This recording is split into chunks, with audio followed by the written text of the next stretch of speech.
What's up, everyone? Welcome to today's video. Welcome to the Video Game Fight School channel. Thank you very much for tuning in. So we're going to be shifting our sights a little bit off in a different direction, but this is regarding a project that is still a ways away. But it's still important that once in a while we talk about this character because she is going to be in one of my most anticipated games for a while now. Now, in the DC side of this conversation, we haven't seen a plethora of studios actually take on, a lot of superhero games.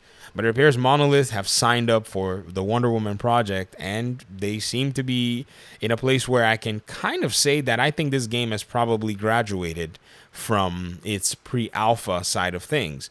Now, this is very crazy because how would you know? Well, I don't know. I'm just making some assumptions.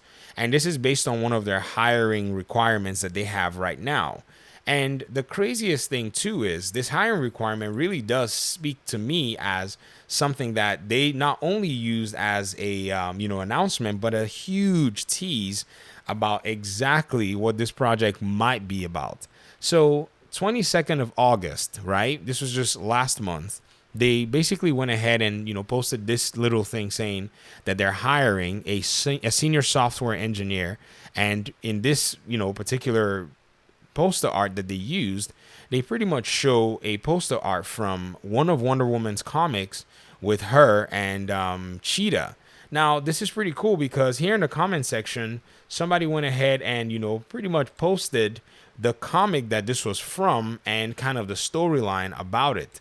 So I think that this Wonder Woman game is going to be super grounded in her relationship, in a sense, with Cheetah, because she doesn't have a full-blown enmity against the character and this antagonist of hers. And there's a very interesting hero-villain dynamic that you see there. And I'm really happy that they actually did this, because what this provides now is a platform where we can start looking at the character and looking at the different plot lines that they're probably going to, draw from. Now, what's crazy is they had also earlier that month put up some hiring announcements as well. And another one was for a senior software engineer. And I think these two positions tell me that the game is in a much more mature phase. So usually many studios would do all kinds of fun stuff in their development, strategy. In terms of, say, doing their prototype or doing a game that they've been approved for, they'll go ahead and build, huge chunks of the game in a prototype sense. In fact, the reason I actually know this is because in an interview with, Stefan Hill from Rocksteady, he mentioned that whenever they basically go for their own development, what happens is they actually build the entire game from scratch in 6 months. It's a skeletal version of the game, but they'll go ahead and build the entire thing, just, full-blown game. It's crazy how and why they will do that, but it'll take 6 months to do that. So after doing that, then they start going back and then polishing systems that they want to stay in the game, removing systems that they don't feel need to be in the game, and then adding systems that they would love to see in the game.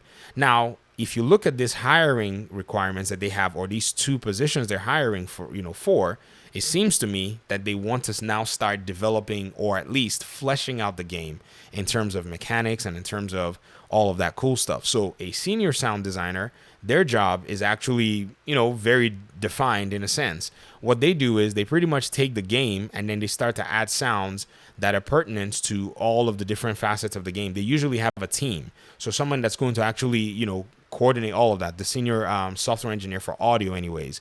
So their job is they're going to basically be designing the sound. So things like when the character is running, if they're running on grass, if they're running on water, their job is to basically make sure that those systems are available overall. So if the gameplay team is designing, say, a fight scene and a bad guy gets slammed to the ground, the software and audio engineer would have already designed a system where that bad guy's body hitting the ground, or Diana, maybe she gets, hit, a heavy hit attack or something done, to her. She falls down and hits the ground.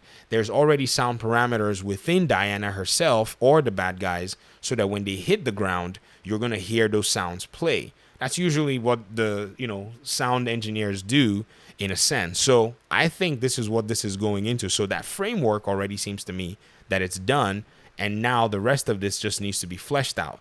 In terms of the software engineer for the engine, I don't necessarily know all what they're going to be doing, but I remember from a Monolith presentation on Middle Earth Shadow of War or so that was done by Linus back in the day when he went into their studio. I don't know, many of you that are from Canada, you know him. He's basically he's basically a hero to tech enthusiasts in a sense.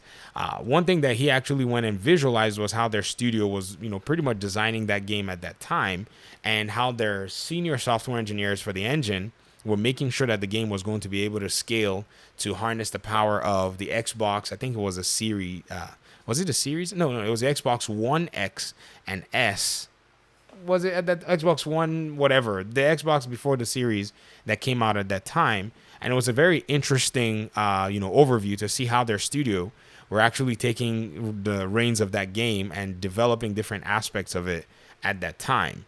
So you can expect to see this Wonder Woman actually show some, in quote, cinematics, because at this same time, once they've decided the direction they want to go, the cinematic team is going to start making their own cinematic presentations based on the narrative.